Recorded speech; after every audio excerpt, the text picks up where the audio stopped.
Seorang anggota polis telah masuk ke dalam sebuah rumah. Semasa anggota polis tersebut berdiri di hadapan pintu bilik, beliau telah melihat seorang lelaki iaitu suspek hanya berseluar tanpa baju, duduk di atas katil dengan tangannya yang berlumuran darah sedang memegang sebilah parang.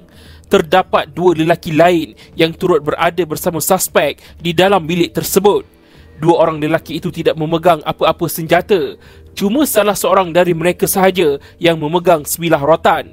Semasa anggota polis itu berdiri di hadapan pintu bilik tersebut, beliau turut dapat melihat di tepi katil ada sekujur tubuh tanpa kepala, tanpa kedua belah kaki dan tanpa pergelangan kedua belah tangan. Anggota polis itu melihat suspek cucuk mayat tersebut dari atas hingga ke bawah dan perut mayat terburai. Apa yang terjadi sebenarnya? Setelah melihat keadaan di dalam bilik berkenaan, anggota polis iaitu Lance Corporal Halim kemudian memberitahu kepada suspek supaya menyerah diri dan mengarahkan suspek pergi ke bahagian ruang tamu rumah. Lance Corporal Halim kemudiannya keluar dari rumah tersebut untuk meminta bantuan. Semasa Lance Corporal Halim menunggu bantuan tiba, suspek telah keluar dari rumah dengan memakai baju tipagoda dan berseluar hitam. Lance Corporal Halim kemudian menyuruh suspek masuk semula ke dalam rumah dan membuka pintu rumah. Menurut Inspektor Azam yang telah diarahkan oleh pihak atasan untuk pergi ke tempat kejadian, semasa beliau membuat pemerhatian dari luar pagar rumah, tertuduh telah keluar menuju ke arahnya. Tertuduh kemudian dipujuk untuk menyerah diri bersama dua orang lelaki yang lain itu. Kira-kira 5 minit hingga 10 minit kemudian, ketiga-tiga mereka keluar menyerah diri dan mereka telah ditangkap dan dibawa ke balai polis untuk disoal siasat. Suspek kemudian diheret ke mahkamah untuk dibicarakan. Suspek yang bernama Khairul Anwar Zakaria, 41 tahun, telah dituduh membunuh seorang lelaki Cina yang bernama Chua Leng Hai atau lebih dikenali dengan nama Ah Hai, 38 tahun, di dalam sebuah bilik dalam sebuah rumah di Taman Datuk Kumbar dalam daerah Alustar, Kedah pada 4 Jun 2001 antara jam 5 pagi hingga 6.35 pagi. Khairul Anwar didakwa di bawah Seksyen 302 Kanun Keseksaan atas kesalahan membunuh dengan niat yang memperuntukkan hukuman gantung sampai mati jika disabitkan kesalahan. Untuk makluman, Khairul Anwar merupakan seorang pengurus jualan manakala Ahai bekerja sebagai tukang besi. Mahkamah memanggil doktor pakar forensik iaitu Dr. Bhupinder Singh yang menjalankan bedah siasat ke atas mayat si mati untuk memberikan keterangan. Menurut Dr. Bhupinder, mangsa meninggal dunia akibat daripada beberapa tikaman dan tetakan dan luka tikaman di jantung dan paru-paru adalah luka yang membawa maut. Luka-luka ini adalah antemortem. Seterusnya, Dr. Bhupinder menyatakan bahawa luka tikaman pada jantung dan paru-paru akan menyebabkan kematian serta-merta. Dr. Bhupinder juga berpendapat bahawa kecederaan si mati berkemungkinan dilakukan lebih dari seorang. Hakim bicara mendapati bahawa tertuduh bersama dua rakannya berada di bilik kejadian dan dengan itu, hakim bicara membuat andaian bahawa mereka telah membuat perancangan terlebih dahulu seperti dimaksudkan oleh peruntukan Seksyen 34 Kanun Keseksaan. Di akhir kes pendakwaan, hakim bicara telah meneliti keseluruhan secara maksima akan keterangan saksi-saksi pendakwaan seramai 14 orang. Dari keterangan saksi-saksi pendakwaan, hakim bicara mendapati bahawa si mati disahkan meninggal dunia akibat kecederaan dari tikaman-tikaman, kelaran, luka-luka dan kecederaan yang dialami olehnya. Hakim bicara mendapati berdasarkan penggunaan senjata-senjata seperti parang, pisau, tukul besi dan besi paip, ia memberi andaian bahawa tertuduh berniat untuk memastikan mangsa akan mati. Hakim bicara kemudian mengatakan bahawa pihak pendakwaan telah berjaya menegakkan satu kes prima facie. Hakim bicara juga mendapati daripada keterangan saksi-saksi, pihak pendakwaan berjaya menepati intipati peruntukan Seksyen 300 Kanun Keseksaan dibaca bersama peruntukan Seksyen 34 Kanun yang sama. Terdapat banyak keterangan menunjukkan penglibatan tertuduh bersama dua orang rakannya itu. Oleh itu, ketiga-tiga mereka dipanggil membela diri. Dalam pembelaan diri, tertuduh memilih untuk memberi keterangan bersumpah. Keterangan tertuduh menunjukkan bahawa pada 3 Jun 2001, tertuduh berada di rumahnya bersama-sama dengan dua orang rakannya. Pada 4 Jun 2001, kira-kira jam 2.30 pagi, dua orang lelaki Cina telah datang ke rumah tersebut. Salah seorang lelaki Cina itu adalah Ahai, iaitu si mati. Mereka berlima berbual dalam bilik belakang rumah tersebut. Kemudian, seorang dari lelaki Cina itu telah pulang meninggalkan Ahai bersama-sama dengan tertuduh dan dua rakannya. Keempat-empat mereka kemudian menghisap ganja yang dibawa oleh Ahai. Menurut tertuduh, Ahai kemudiannya bercerita bahawa dengan tangkal yang ditunjuknya, dia boleh menjadi kebal dan dia dan keluarganya berkemampuan menyeru roh kembali ke jasad. Menurut tertuduh, Ahai telah memotong lengan kiri dan kanannya dengan pisau kecil dan menikam peha dan seluruh badannya dengan gunting, tetapi tiada kecederaan kelihatan. Pada masa tersebut, dua rakan tertuduh sedang tidur di atas katil. Selepas itu, tertuduh dan Ahai pun tidur. Tertuduh meletakkan beberapa bilah gunting di hujung bantal tidurnya. Menurut tertuduh, kira-kira jam 6 pagi, dia terjaga dari tidur apabila azan subuh berkumandang. Apabila tersedar dari tidur, tertuduh mengatakan bahawa dia dapat melihat ada orang di hujung kaki sebelah kanannya dan orang itu adalah Ahai. Ahai menghayun parang ke arahnya pada ketika itu, tetapi tertuduh sempat mengelak dan memegang parang tersebut dengan tangan kanannya yang menyebabkan jari manis dan jari kelingkingnya luka. Tertuduh kemudian merebut parang dari Ahai sehinggakan hulu parang tercabut dari mata parang. Ahai memegang hulu parang, manakala tertuduh memegang mata parang. Semasa bergelut dengan Ahai, tertuduh mengatakan bahawa dia telah mencapai sebilah gunting dan telah menikam Ahai dengan kuat sehingga gunting itu patah. Tertuduh mengatakan dia merasa takut kerana Ahai kebal. Tertuduh kemudian melaungkan kalimah Allahu Akbar serta mencapai kipas meja dengan kedua tangannya dan menghempas kipas tersebut ke atas kepala Ahai. Selepas kipas dihempas ke atas kepalanya, Ahai kemudiannya mencapai sebilah rotan dan memukul tertuduh, tetapi tertuduh sempat menepis dengan tangan kirinya. Tertuduh kemudian mengambil pasu dan terus memukul kepala Ahai. Ahai kemudian hendak mencapai parang yang ada di atas katil dengan tangan kanannya, tetapi tertuduh terlebih dahulu mencapai tukul dan telah memukul tepat di belakang tangan kanan Ahai. Apabila Ahai cuba memegang parang dengan tangan kirinya, tertuduh memukul pula belakang tangan kiri Ahai sebanyak 2 kali. Tertuduh melihat Ahai telah cedera. Tertuduh kemudian bertindak dengan menetak Ahai dengan parang beberapa kali sehingga Ahai jatuh. Selepas itu, tertuduh telah membuka lampu bilik dan dia dapat melihat darah melimpah dengan banyak di atas lantai. Tertuduh melihat kedua rakannya duduk di atas katil dalam keadaan panik. Tertuduh mengatakan bahawa akibat pergelutan dengan Ahai, jari manis dan jari kelingking tangan kanannya cacat kekal dan tangan kirinya patah.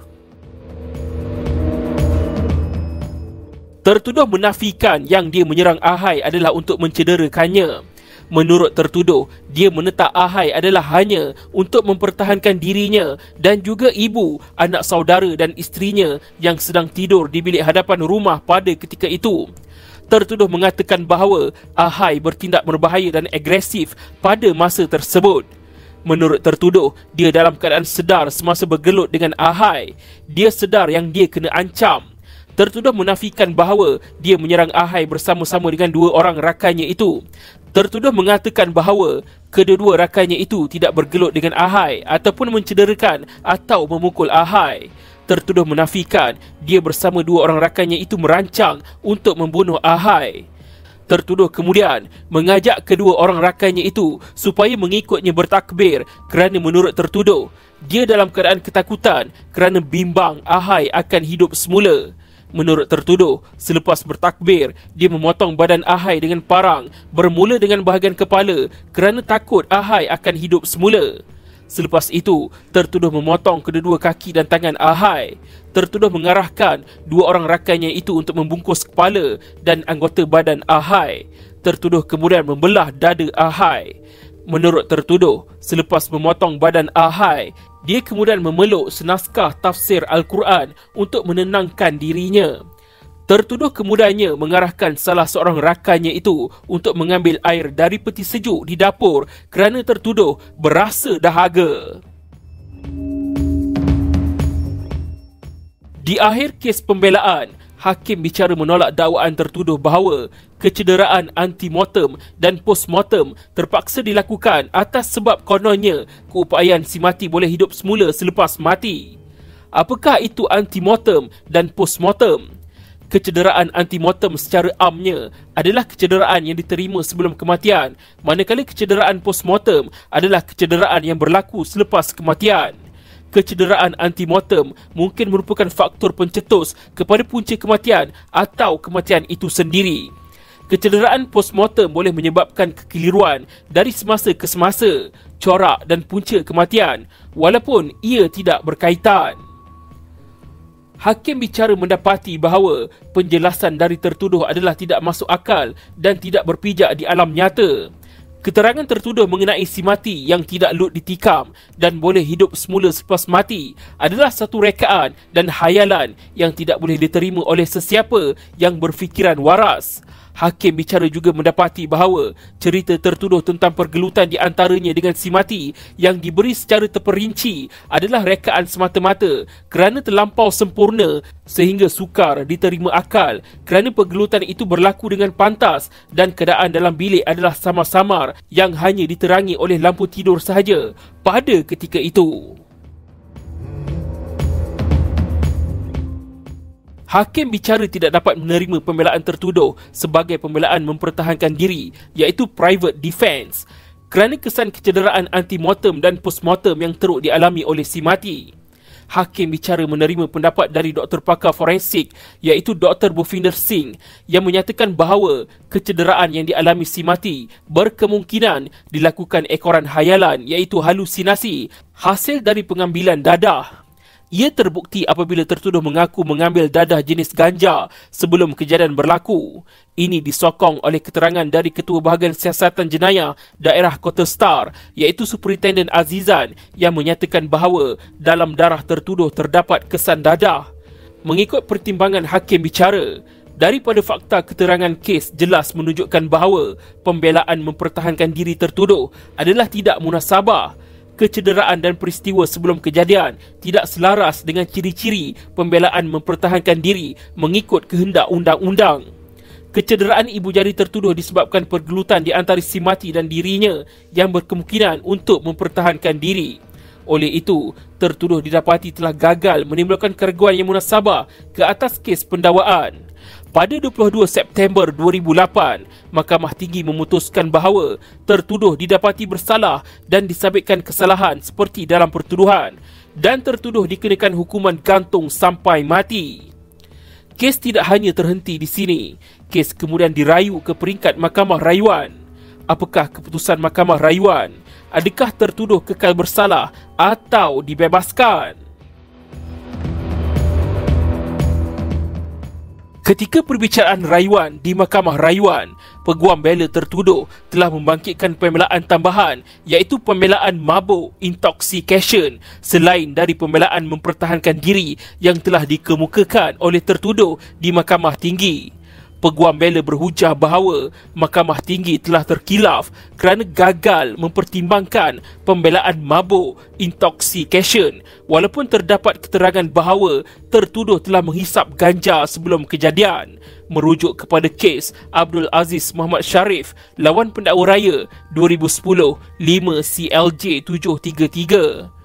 Peguam bela seterusnya berhujah bahawa mabuk atau intoxication adalah atas dasar sukarela, iaitu voluntary, dan keterangan dari Dr. Bhupinder Singh, Lance Corporal Halim dan tertuduh sendiri menunjukkan bahawa peruntukan Seksyen 85-2-B Kanun Keseksaan adalah terpakai sebagai satu pembelaan bagi tertuduh. Untuk makluman, Pembelaan di bawah Seksyen 85-2-B Kanun Keseksaan adalah melakukan jenayah ketika seseorang itu mabuk.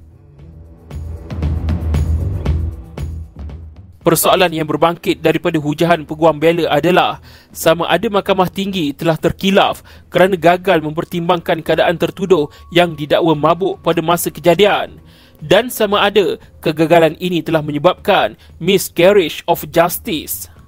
Beban pembuktian adalah di atas tertuduh sendiri untuk membuktikan bahawa tertuduh telah mabuk sehinggakan dia tidak tahu bahawa perbuatannya itu adalah salah atau tidak tahu apa yang dibuat olehnya.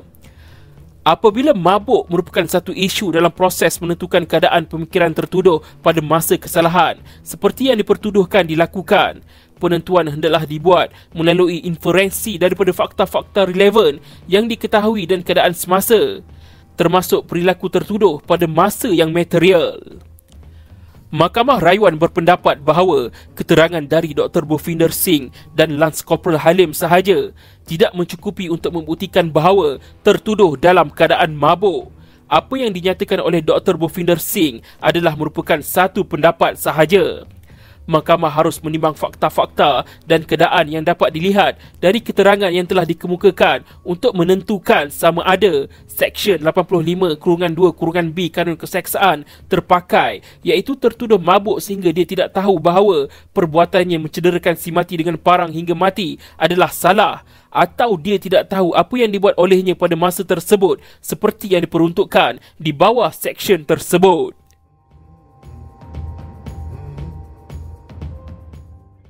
Dalam mempertimbangkan hujahan ini, Mahkamah Rayuan merujuk kepada keterangan tertuduh sendiri yang menunjukkan bahawa dia tahu si mati telah cedera setelah dipukul dengan kipas meja, pasu dan tukul. Keterangan juga menunjukkan bahawa tertuduh telah menyuruh salah seorang rakannya untuk pergi mengambil air dari peti sejuk di dapur kerana dia dahaga.